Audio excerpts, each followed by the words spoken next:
Sampai masanya Allah akan memperlihatkan orang zalim itu mati dalam yang sangat mengenaskan.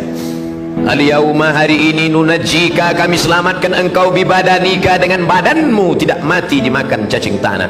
Al-yauma, hari ini, nunajjika, kami selamatkan engkau bibadanika, dengan badanmu tidak membusuk di Laut Merah. Hari ini dia terbujur kaku dalam Museum Tahrir Square di tepi sungai Nil, Kairo. Rambutnya berwarna keemasan, kulitnya kehitaman mengering ditelan masa, tapi dia tetap awet. Bagaimana membedakan dia Ramses II dengan mumi-mumi yang lain? Mana yang mumi yang mengejar Musa? Mana mumi yang tenggelam di Laut Merah? Subhanallah, Masya Allah. Dalam paru-parunya ditemukan garam. Tidak mungkin masuk garam ke dalam paru-paru, karena ketika kita minum sambil bicara, ketika air masuk dalam saluran pernapasan, kita akan tersedak. Itu kuasa Allah. Tidak mungkin air gula, air garam masuk ke dalam paru-paru. Tapi Fir'aun mati dalam keadaan sangat mengenaskan dan menyakitkan.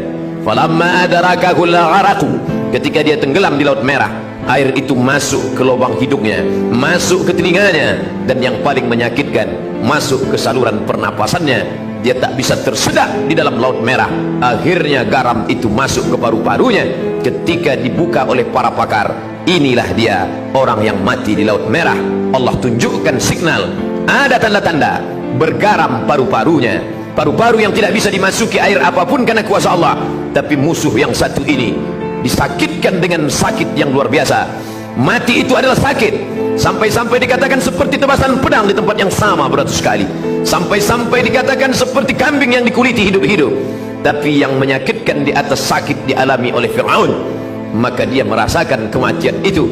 Akhirnya yang berkuasa, yang zalim itu mati juga. Yang kaya mati, yang miskin mati, yang ganteng mati, yang jelek, yang buruk juga mati.